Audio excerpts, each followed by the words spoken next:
Since the dawn of man, we are born, we live our life, and we die. Or do we? In the next hour, walk a fine line with us as we explore the dynamics of our existence and the truth behind beliefs in the other side. Walk with us because we have found the key and the doorway has been unlocked. Every walk of life and every culture has a paranormal element. Every person has a story. Some folks are skeptical, and some are staunch believers. Either way, this dimension does exist. The question is, can it be proven beyond a shadow of a doubt? Come with us as we walk out of that shadow and let in the light.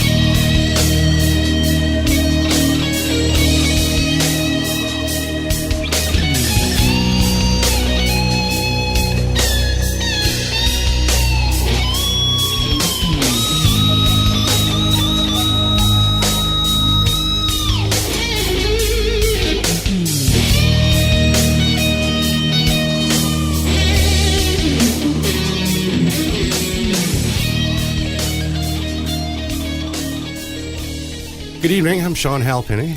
And I'm Terry Musgrave, co-founders of MAPS Omaha, Metro Area Paranormal Society. Pleasure to have you here with us. I'm going to give you a little bit of a background on what MAPS is all about. Terry, how did we start? Well, I was sitting at my house one day and the phone rang. And that's not paranormal in itself, except Sean was on the other end of it. Yes, I was. And he was approaching me because a mutual friend had told him that I had a ghost in my house. This is true. Mm-hmm. And further investigation, which is another story, did clarify that. That's true. But he asked me if I'd be interested in doing something about that, looking into it. We had a mutual interest.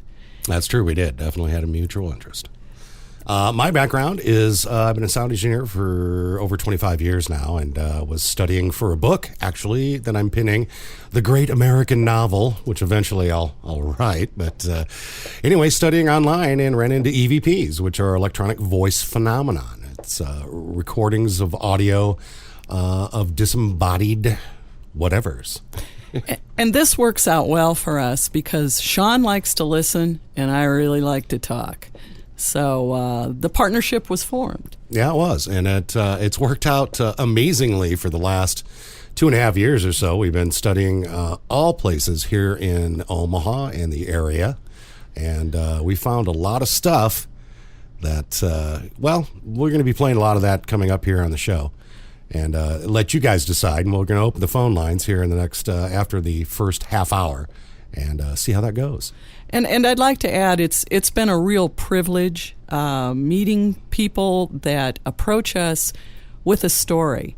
And sometimes these people really need our help, and other times they're just real curious. But either way, it's been an incredible 2 years that we've been doing this. Absolutely. I think tonight what I'd like to do is focus on our investigations in Benson proper up in that's high school, and that place is a vortex, literally. Yeah, but they know us there. Yeah, they do know us there. That's some pretty amazing stuff. Also, coming up on the show, we're going to have a special guest, Greg Pesser. Is that correct? And he is a local professional photographer and teacher of photography, and we've taken a couple of shots that he's looked at. And, well, frankly, he doesn't really know what to think of them. Well, and I'd like to add, also, it's Pesher. Oh, sorry about that. That's okay.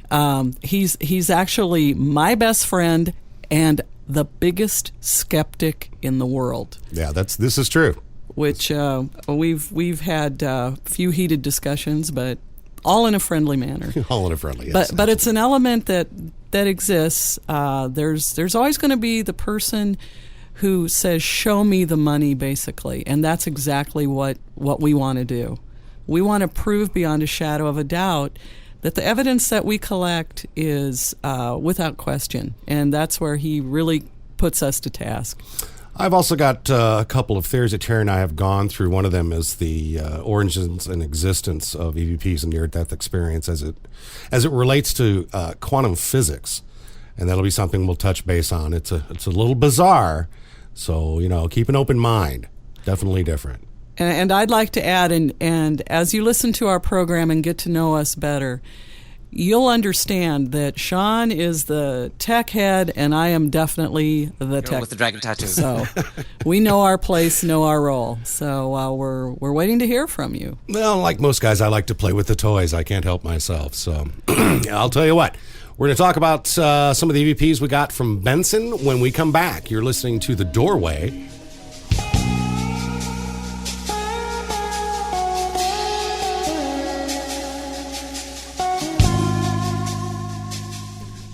Welcome back. Having a good time here in the studio, just joking around. Say, this segment is all about EVPs and some of the sounds that we've captured on our digital recorders. What we use is an Olympus D330, which is just a dictator type digital recorder. Yep. And yours is also an Olympus. It's a newer one, though. Terry has the... Yeah. It's the nicer, newer one. Yeah, but I've seen it about 5 seconds. The minute I got it, Sean said, I'll have to investigate this a little closer. Yeah, sorry. I just like to play with the frequency response. He's got digital envy. No. Can you explain to the folks, we use the term EVP, right. And that actually stands for something. It so does. Could you enlighten the folks that are listening? It's electronic voice phenomenon. Essentially what it was, discovered back in the 50s, am I right? That's correct. That's correct. It was a gentleman in a Swedish forest that was recording bird sounds. And it asked, just out loud by himself out there, said, guy, I sure wish I knew what that bird call was. Yeah. And when he got back into his domicile, playing back the recording, he actually heard the answer. Someone there in the forest had answered him. He knew he was alone because he was way out in the middle of nowhere. And that's truly the birth of the EVP, or electronic voice phenomenon. It is in about every single type of recording device you can get electronic voice phenomenon. It's just a disembodied voice from something that I believe is bubbling up from the Planck scale. And if you go to mapsomaha.com, and I know it's a kind of heady thing, but I've been doing my research. And if you go to Maps Omaha and check out the news page, you'll see a PDF that Terry and I have posted there that gives our theory of quantum physics and the existence. Because when you're talking about the Planck scale, you're not talking about a piece of wood. No, I'm not. I'm talking about Dr. Hans Planck, who was a German physicist back in the turn of the century, who did some incredible things with quantum physics and essentially based a scale of size of all things. And actually the Planck scale is, give me just a second here, 1.616 to the negative 35, or anywhere between 33 and 36 meters. Tiny. In layman's terms, men always have to measure stuff. Well, it's a guy thing. Yeah, it definitely is. I know, but it's a measurement that's uber small, essentially the fabric of the universe. And believe me, I'm not going to sit here all night and talk about that, but you do need to check out the PDF and leave comments. I'd love to have your email. Yeah, and that's and you can find that on the homepage right on the front on Contact Sean or Terry. And you don't need to leave any comments about Sean and uber small. He's heard them all, folks. I'm Irish. I have an excuse. All right, let's move on with the show. The first one we're going to listen to was given to us from our good friends at Great Plains Paranormal Research Group. Great group. They're here in town, and it's Dan, and Dan has all the toys. Oh, yeah. So this very first one, why don't you go ahead and set this up, Terry? Okay. We happened to be on a field exercise, and just basically we were waltzing around a cemetery. As we do. And it was a beautiful fall day. And we were with the folks from Great Plains, and we happened to be in an area of the cemetery where it's specifically devoted to couples burial. Everybody there is buried in tandem. So all of the markers had names on them, the last name with the husband and wife's name on either side. And the burials are very straight-edged. In other words, they're not random. They're all in very straight rows. Very straight. And also, when you listen to this EVP, you'll notice that there's a lot of crunching involved. That's not snap, crackle, and pop. That's actually leaves under Dan's feet. Yeah, and that's something that we, right away when we listened to it, we discounted that because, believe it or not, we are aware of our surroundings. Yeah, this is true. Yeah, we don't wander aimlessly, contrary to what our spouses say. There you go. Well, what we're going to do is we're going to play this one for you first without telling you what is being said, and you'll hear Dan's voice, and then you'll hear something quite unusual. Yes, very. All right, here we go. Oakland.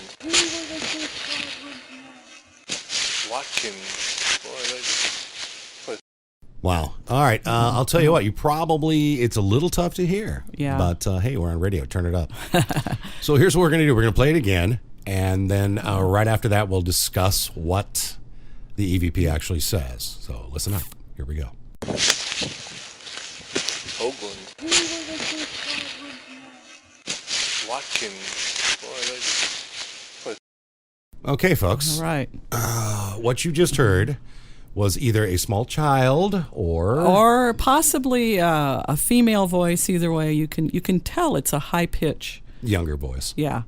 And I'd like to point out that there was no one else other than our groups. That's right. In the proximity. So you're not hearing a phone conversation that's been drifted over. Nope. You're not hearing people that are down the way talking, amongst themselves. And that's one thing that we're always very cognizant of when we go on these, to make sure that we clarify that we are alone. Yep. We were. Yeah, and we were. And the surprising thing about that is it's pretty unusual for Dan to really speak much. And he actually did, which we actually have his voice on tape. Yeah.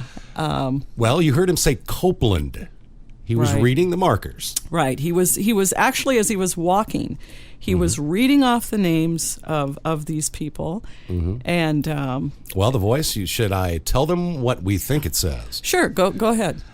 We believe that the voice says, "These are the sheep God wants next." And we arrived at that through a filtering system. And there again, that's Sean's area of expertise. I can kind of elaborate on that if you'd like. Sure. What we do is obviously record, dump the recording into the computer, take the file and open it up in Adobe Audition, and then just drop a set of headphones on and sit and listen to it loud.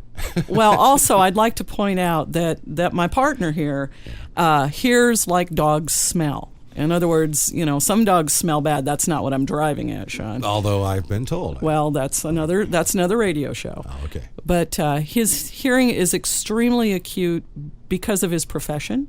And you've actually honed that through the years. That's one thing I have honed. Correct. But actually, with this particular one, I heard it as well. And yeah, it's a very blatantly loud, not have to do a lot to the file. Really didn't do anything to the file. It was just sent over by Dan. And Dan said, "Listen to this." And the interesting element on that is when Dan, with his group, listened to it, he arrived at the same conclusion. Right. So these were two. We did not collaborate on that. No, he actually sent it over and said, "What do you think of this?" He didn't tell us what he thought. And then when we called him back or emailed him back, said, "Yeah, it is what it is. These are the sheep God wants next." Yeah, and remember, his voice was a little shaky when he called you. So yeah, it was a pretty amazing file. All right, we're going to listen to one more, and this one is from some of our Benson investigations. And yes, folks, we've spent a lot of time in Benson because, again, it's a vortex, I swear. All right, I'm going to go ahead and set this one up, if that's all right with you, Terry. Yeah, go right ahead. We were in a Benson business, and you'll hear Terry's voice, and she's asking the normal questions that we do ask. That is, if you want to speak, we can hear you now. Yeah. You can hear me now, and yeah, we get a couple of different things here, and we'll discuss that. I'm going to play it right now. Here you go. Can you show me that you're here? I believe that you are. All right, we'll play it one more time. Here we go. Can you show me that you're here? I believe that you are. All right. Well, with that particular EVP, you obviously heard Terry's voice, and then you hear a gentleman. Yes, definitely masculine. A masculine voice that says, from the farthest blocks, we can hear you. Mm-hmm. Yes. And then Terry speaks again. And did you catch what the entity said at the end, which is very interesting? Do you have a right to collect these sounds? And I got to tell you, Sean, this is one of my favorite EVPs. Mine too, absolutely. And the reason it is it totally changed the monologue that I use. Right. It did. Changed the dynamics of how we go about getting EVPs. Absolutely, because it had not dawned on me till that point that, wait a minute, do I have the right to collect these sounds? And after I thought about it and we talked about it, well, yes, we do. We've got sanction to do that. We do have sanction. Ask us. Yeah. But every time now when we start an investigation and we're using EVPs, I begin my monologue always with, we have been sent here. We do have sanction.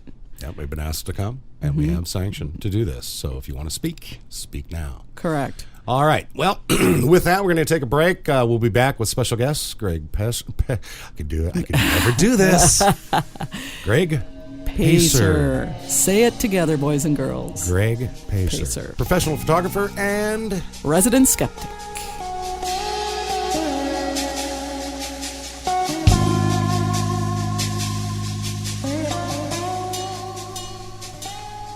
Good evening. Welcome back to The Doorway. Second half. We have a special guest with us, Greg Pacer. Yay. Good evening. Hi, Greg. Hi, Sean. Hi, Sherry. Yeah, how you doing? I'm doing very, very well. Glad to be here with you this evening. All right. Great. Greg, give us a little bit of background into what you do. Well, I'm a professional photographer and photography instructor at some local colleges. I've also been involved in commercial photographic reproduction for about the last 15 to 19 years. I've been involved with reproduction, but that's something completely different. This is photographic reproduction. Oh, photographic reproduction. You've never done the other yet, have you? Not yet, to my knowledge. That you know of. That's Okay. kind of good. Okay. Right. We listened to some EVPs the last half hour from Benson area. And one of the photographs that we had from an investigation at a local cemetery, we'll leave it at that. Yeah. Because sometimes they don't really care for us being there. And by the way, folks, do not ever go into a cemetery without permission. I cannot stress that enough, Sean, as you well know, because folks, lots of times it's not a public venue. It's actually can be privately owned. And the police will arrest you. Yeah. No question. You'll get carted away. Yeah, that's a fact. So make sure you have permission to go just about anywhere, folks. Don't just be walking around with the recorders thinking it's all right. It's not all right. Just remember that everybody there has folks that are not going to appreciate you stomping around on them. Yeah, that's true. So respect is the key. Yeah, all right. Now back to the photograph in question. Of course, we're doing radio. So radio is actually TV without the pictures. But here's the deal, folks. Took a picture of and what is it called? It's not a mausoleum, Terry. It's a... It is, well, yes, it is a mausoleum, but it's just it's called a personal or individual. It's for one family burial only. Okay. Took a picture with a Rebel XL, 8 megapixel. Just loved the ironwork that was on that mausoleum and shot into the actual front of it with glass on it. And no one is around when I did that photograph. And then when we got it back, there was something very interesting. Greg, what did you think of that? Well, I have to agree with you. It was an interesting image. In fact, it appears to be a face, I believe, down in the lower left-hand corner. It's a reflection in glass. And, as the skeptic and as having looked at photographs for years that people have told me that have apparitions in them or spirits or orbs, yeah. all that, there's usually, and I'll say usually, not always, but there's usually an explanation, either a logical explanation or a photographic explanation. with reflections and light and glass, when you photograph something like that, anything could have caused that particular image, from tree branches to just clouds, clothing, or reflections off of anything you might have been wearing at that point. I have to admit, this is an interesting photograph. Good, I'm glad. And folks, that's a pretty strong endorsement right there. Yeah, you don't hear that from Greg too often. But one thing that I'd like to point out is the image appeared to be that of a child. Correct? You guys would agree with that? Oh, absolutely. And Terry, let me stop you real quick. Folks, if you want to see that photograph following along with us, go to mapsomaha.com. That's mapsomaha.com, and go into the gallery, and you will find that photograph that Greg, Terry, and I are talking about. And in that photograph, you'll be able to see a reflection of Sean taking the actual photograph. My lovely mug. And then if you look down in the lower left quadrant of that photograph, you will see something. Yeah.